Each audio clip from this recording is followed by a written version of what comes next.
Hello, my name is Sean Awesome, and welcome back to your Dry Delight. Now,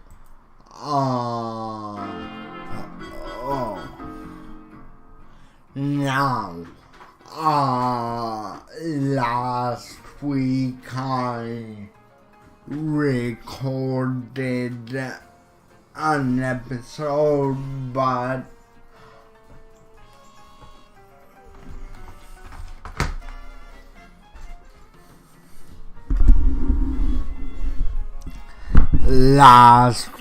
I recorded an episode, but I messed up and I tried to upload it, and then while it was uploading, I deleted the file, and then YouTube said, sorry, it didn't work, and I was like, fuck. So I will just do a short episode this time. Basically, all that happened is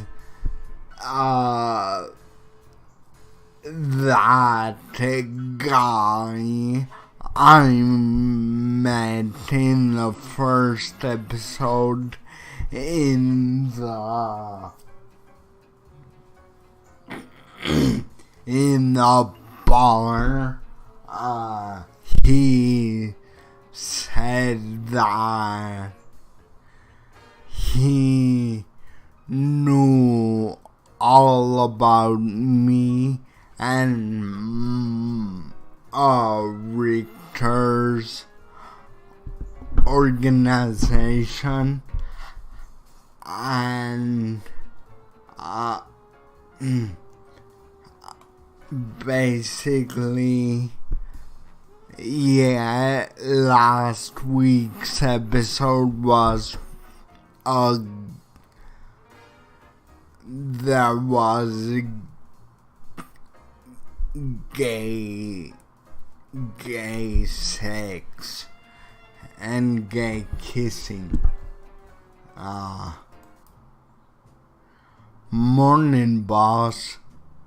I stumbled into the office feeling like a corpse dragged out of its grave. Coffee. Richter. This is the second day in a row you've come in looking like a bedraggled cat. Do we need to have an intervention? Oops.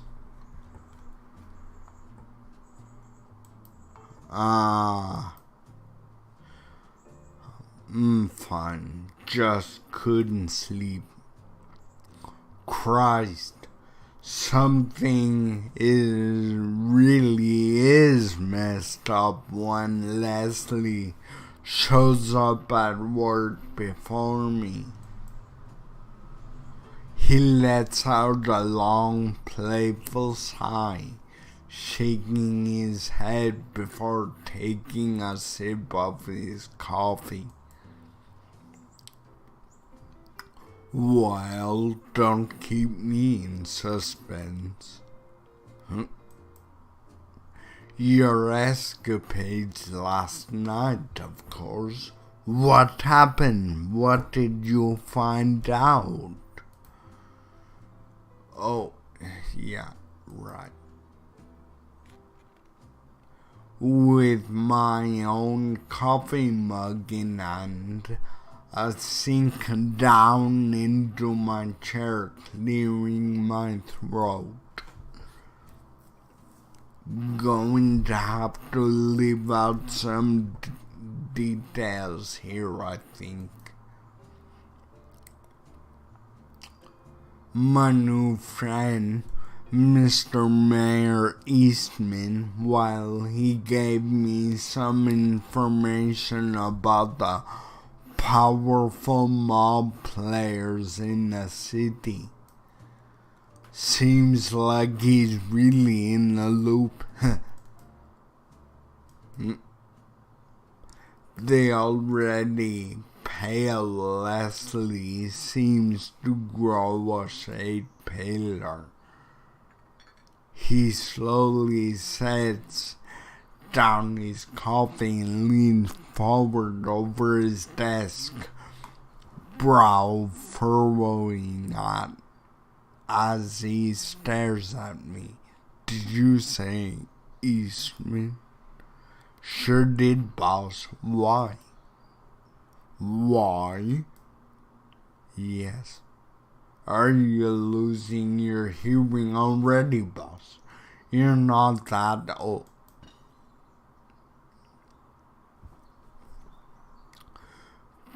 Because Eastman is the man running all of Cleveland. That's why.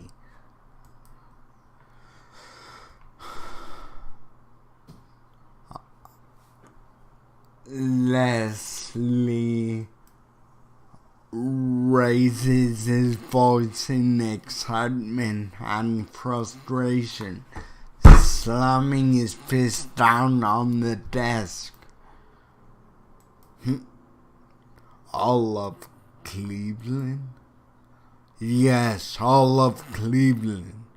I found out about him last night at the party I went to.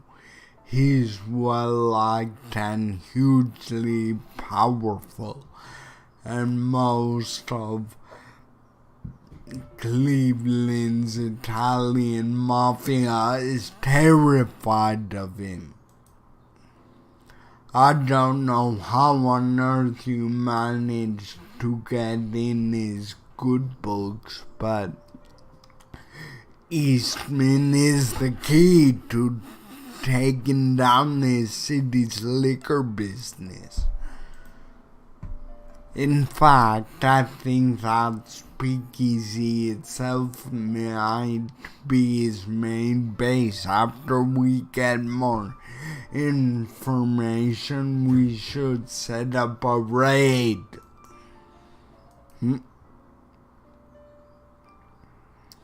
I figured Mayor was powerful, but I had no idea he was running all of Cleveland. Leslie's right, obviously. Our department is supposed to be working with the FBI to enforce prohibition here, which means shutting down criminal outfits. This should be a huge step forward. If that's the case, then why do I feel so reluctant? It's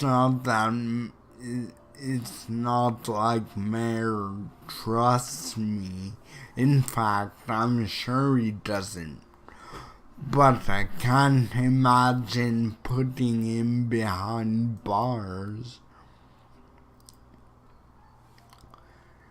Last night was probably just a game. His attempt to manipulate me onto his side. And yet I don't feel like that at all. Oh, oi, Richter. Are you spacing out? Do you need more coffee? I snap back to the moment, greeted by a curious Leslie staring at me quizzically. No.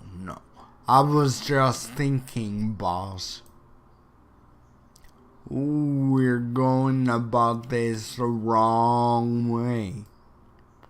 The wrong way? You have a different idea?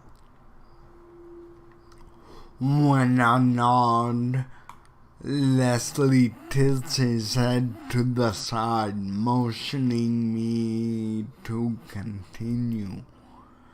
If there's anything I can give him credit for, it's that he's usually willing to listen to what I say, even if I'm the junior partner. Let me keep talking to Eastman. I'll get more details out of him, I promise. We shouldn't throw him in jail, not yet. Leslie stares at me in stunned silence. Does it really sound that strange? Did you hit your head on the way home last night, Richter? This is a mob boss we're talking about. He's dangerous, not in line to be the next pope. I don't know what he said to you, but you shouldn't believe him. Just because he hasn't killed you yet doesn't mean he won't. Once you've outlived your usefulness, he'll kill you. Oh, haven't you thought about that? His frustrated, skeptical words echo my own thoughts as much as I hate to admit it. Maybe it's stupid to try and deny them, but before I can control myself, I'd blurt out the first thing that comes to mind. He's not a murder machine, Leslie. He's not a one-sided villain who was born bad. Sure, most mobsters out there are ruthless bastards, but so are a lot of normal people. Mafia guys aren't some special breed, evil to their rotten cores. Mayor, he's a businessman. He's using the law of profit.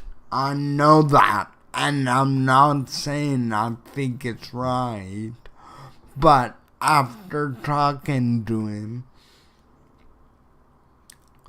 spending time with him, gaying it up with him, seeing how he's just a guy like any other, I'd be damned if I don't have more sympathy for him than whatever rich old highbinder is handing down orders in the FBI.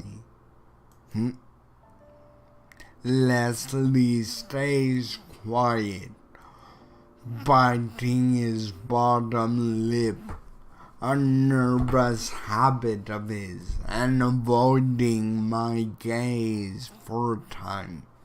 I never raise my voice at him, nor anyone else for that matter.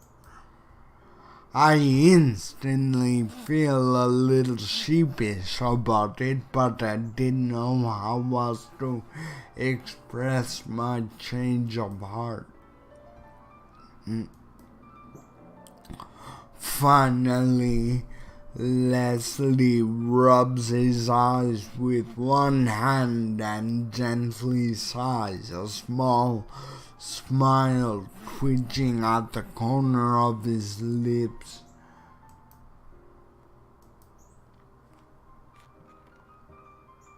He stands up from his desk and walks over, giving me one of those affectionate, "What am I gonna do with you" looks. I guess I'm not all that surprised.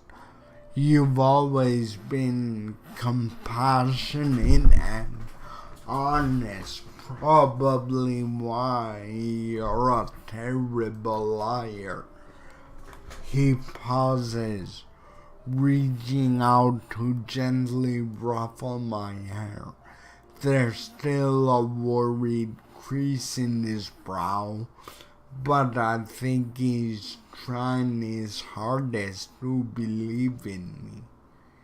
If you really think this man is in doubt, to just screw us over and he'll be of use to the investigation somehow, then I suppose I'm willing to go along with it, for a little while at least. Boss. A little while, I said. Hey, what? I jump out of my chair and pull Leslie into a hug, tightly squeezing his wiry frame. He stiffens for a moment, but eventually wraps his arms around me too, softly patting my back. I sure hope you know what you're doing, Richter. If something ever happened to you, well, let's just say I have a hard enough time living with myself already. Why? Because you're so high maintenance? Exactly. You know how many times a day I have to feed myself? It's very difficult, and having guilt on my shoulders won't help things any. I'll be fine, boss. Don't worry about me. As we pull apart, I gaze into Leslie's face for a moment. He still doesn't look fully convinced, and it's perfectly reasonable. We're paid to be suspicious. I'll bring him around to the idea eventually if everything works out. He's open-minded to just about anything given enough time, except vegetables maybe.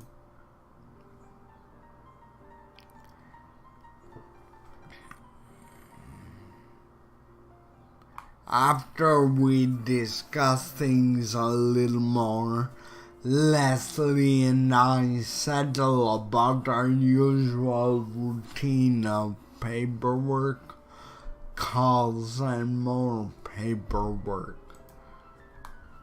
It's not like our work normally flies by, but today the hours seem especially long. At last, evening rolls around.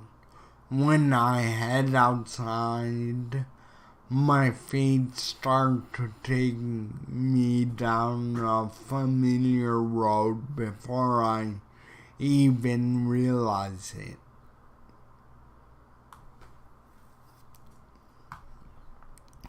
Welcome, sir. Please enjoy your night. Loud music rushes over me in a wave.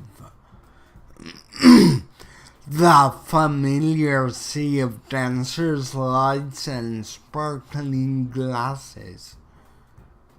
This place is starting to grow on me. To my surprise, I spot Mayor already standing by the bar, cup of coffee in hand as he chats with the bartender. Should I go up to him? What do you guys think? I don't want to come off too strong. Maybe I should casually strike up a conversation with someone else and wait for...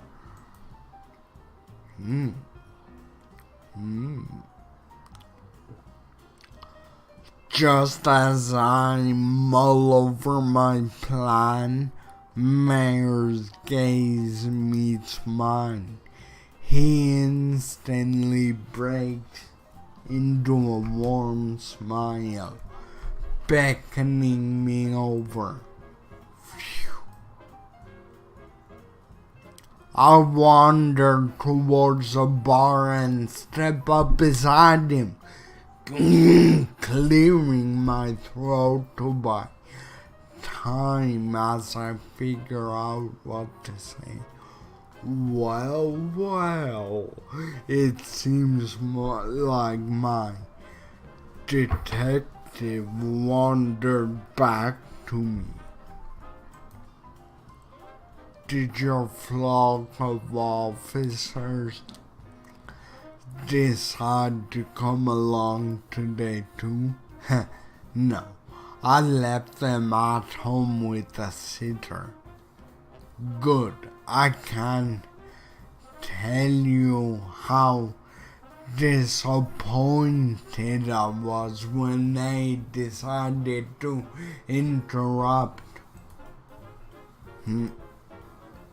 His suggestive airy murmur sends a tingle down the back of my neck. At least I wasn't the only one who was disappointed. Yeah, well, I was really looking forward to the rest of that cake. I'm afraid I enjoyed the rest of it myself. But I was thinking of you all the while. Does that make you feel better?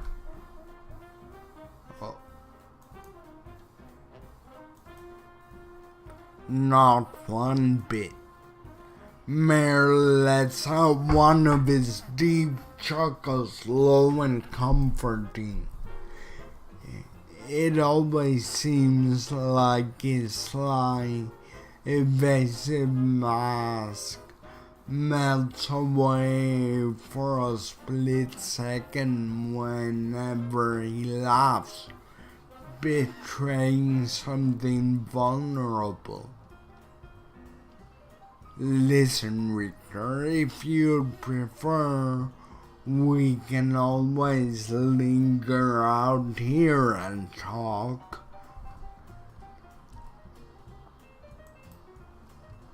As much as I want to savor all of you in private, I'm more than happy to just enjoy your company, discussing whatever flights of fancy we have. I probably shouldn't have said that. I imagine my seductive air of mystique is all but ruined for you now. Seduction? No, I hadn't even.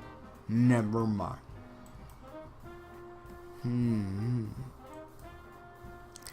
His leg brushes against mine. underneath the bar and out of sight. He's so bold, this guy. I can see how he got into his line of work, no doubt about it. Actually, I wanted to ask you some more serious questions. Privacy might work better, just, as a precaution. Oh, of course, I have no doubt that your reasons are entirely...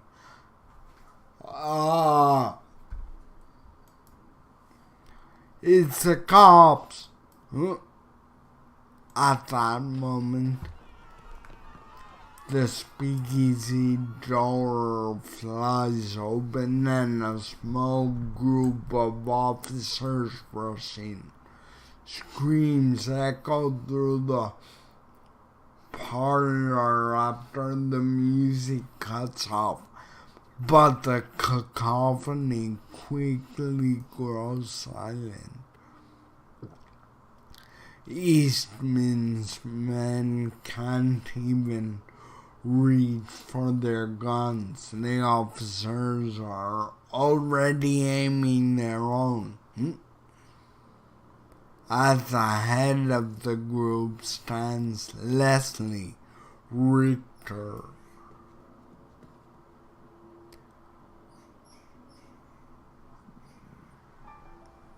The second our eyes meet, he rushes over to me, releasing a huge sigh of relief. Richter, thank God you're not hurt. I thought for sure that we had an agreement, Leslie, didn't we? How can you just storm in here after me? Don't you trust me? When I manage a choked accusation, Leslie shakes his head, eyes narrowed. It's not about trust, Richter. It's not even about the job. To hell with information gathering. The thing I care most about is keeping you safe. You're too honest, too trusting, and I can't let you run around with people like this, even for the sake of an investigation. He gestures at Mayor angrily, having guessed his identity already. Leslie was really that worried about me. I knew he was still concerned. I just didn't think he'd go this far.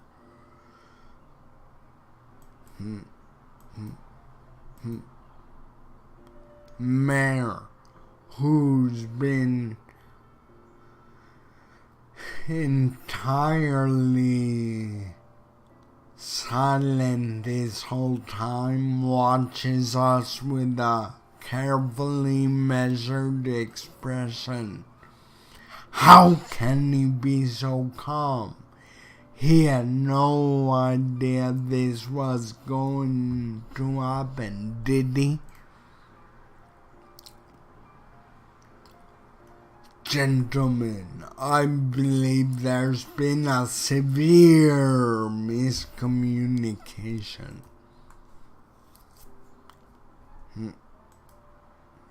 Please, Mr. Leslie, tell your men to lower them their weapons. Then we can discuss things calmly without the threat of accidental bloodshed. Agreed? Leslie hesitates. Then there's a very strange degree of trust going on here. But I get the sense that neither of them wants it to end in violence. I know Leslie hates hurting anyone, and Mayor doesn't seem the type to enjoy it either. Understood. He signals to the officers, who slowly, reluctantly lower their guns. The tension in the room eases a little bit, though it's still far from calm. Let me say first, Mr. Leslie, that I entirely understand your concern for your partner's safety. But you see, after our friend Richter here showed up the other night, I was struck with the idea. I knew he was a detective before he so much as walked in the door. Your informant's working for me, so I decided to have a chat with him. You mean back there, that was? Don't get me wrong, Richter. I was enjoying every second of it, but I've been looking for a way to work out an agreement with the law in Cleveland for some time. You're a hard-headed sort here, let me tell you. He exhales a breath between his teeth.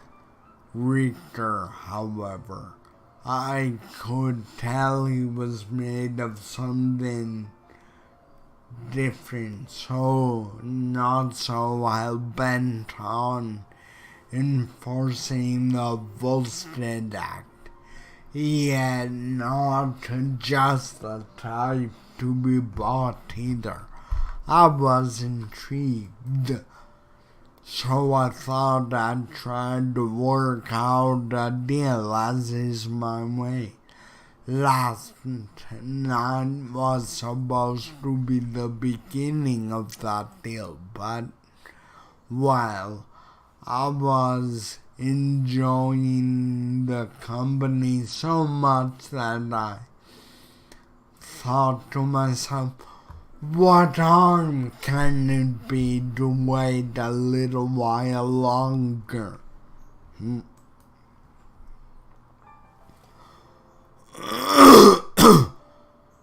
When Mayor's glimmering eyes settle on me, I feel my heart skip a beat, maybe several. He invited me to make the deal, but it spiraled into something more because he enjoyed my company. So you really believed we wouldn't try to arrest you? It was a calculated risk, of course. Mayor casually waves one hand. The way he keeps his kind of sang-froid even while surrounded by the law. No wonder he's a leader. Nothing ventured, nothing gained. I'd like to make big gambles and usually they pay off. But I've done my research on your backgrounds, your past jobs. I knew you wouldn't simply raid my venue without showing a few of your cards first. So you could say the chips landed where I thought they might.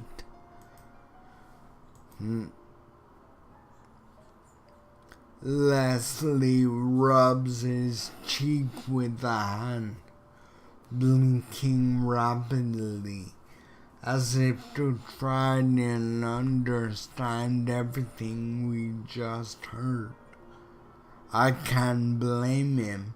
I knew Mayor was sharp, but I had no idea he'd planned everything out ahead of time. You know, even though we're the ones with our guns out, I can't shake this feeling that we played right into your hand. You really do live up to your reputation, don't you? I was expecting Leslie to be furious, but instead he sounded more impressed than anything.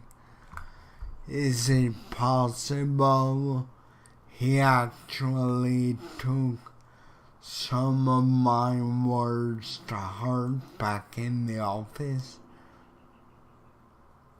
You mentioned a deal earlier. Care to explain what kind of deal we're talking about? I was hoping you'd ask that. A particularly satisfied smirk cuts on Mayor's lips.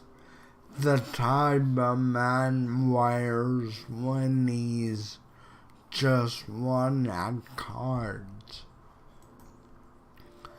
Why don't we discuss matters privately on a neutral ground? I'll even let you pick the spot. All of us disarmed, with a few of our men waiting outside.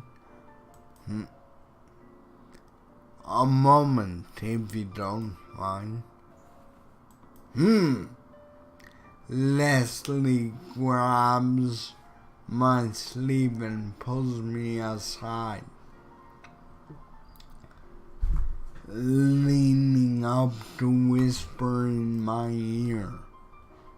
You really trust him enough for this? Normally, I'd say it's suicide, but this mayor, he's not like any other man I've ever met. It's like talking to the chief of a big corporation, not a mafia leader. He scratches his head, clearly baffled.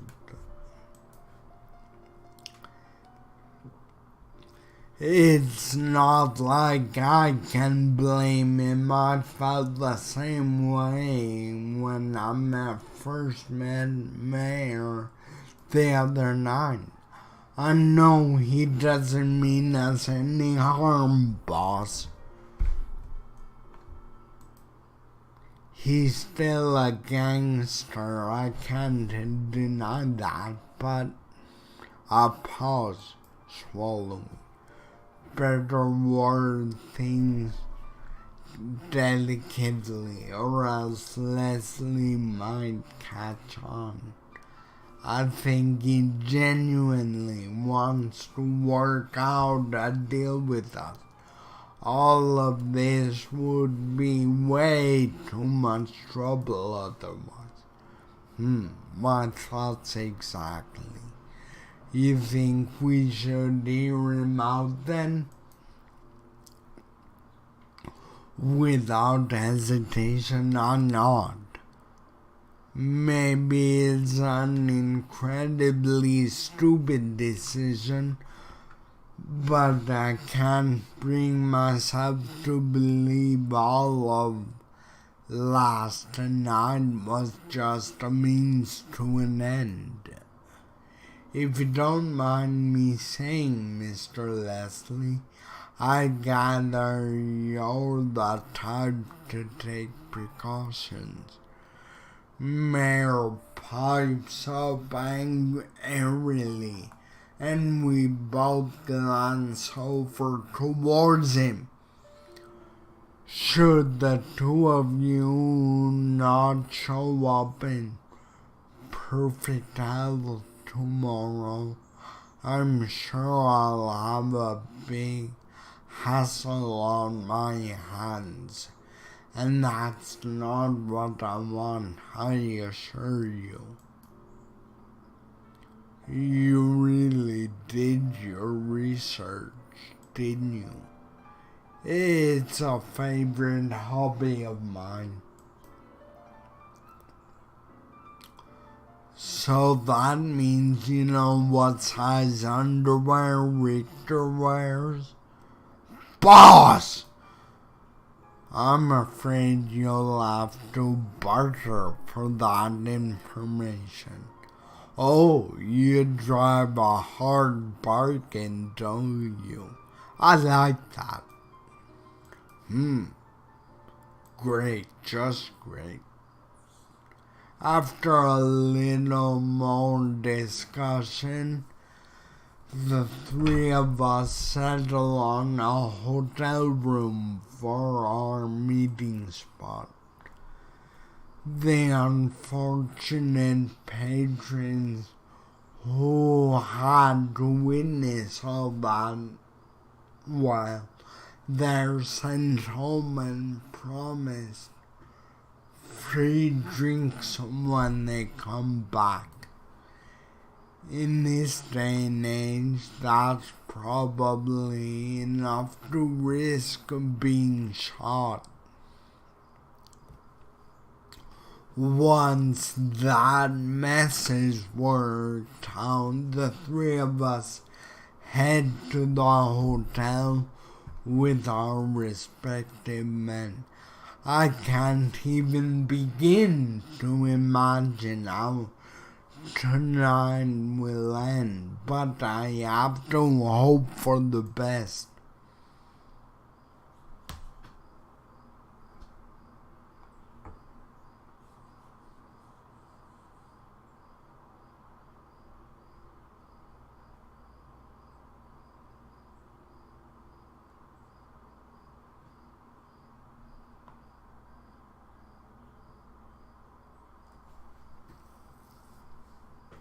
Okay,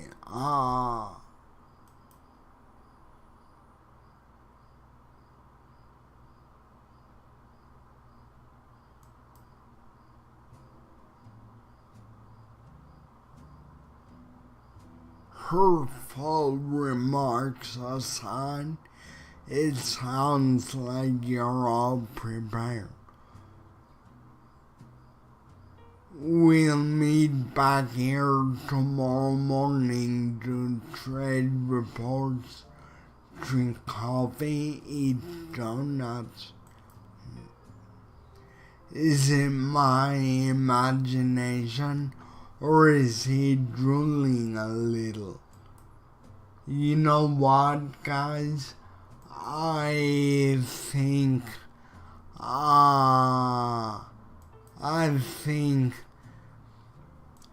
that's it for this episode. Don't forget to subscribe for more content. I do 1 or 2 videos a day, 6 days a week. I get Sundays off. As always, hit like if you liked it. Goodbye.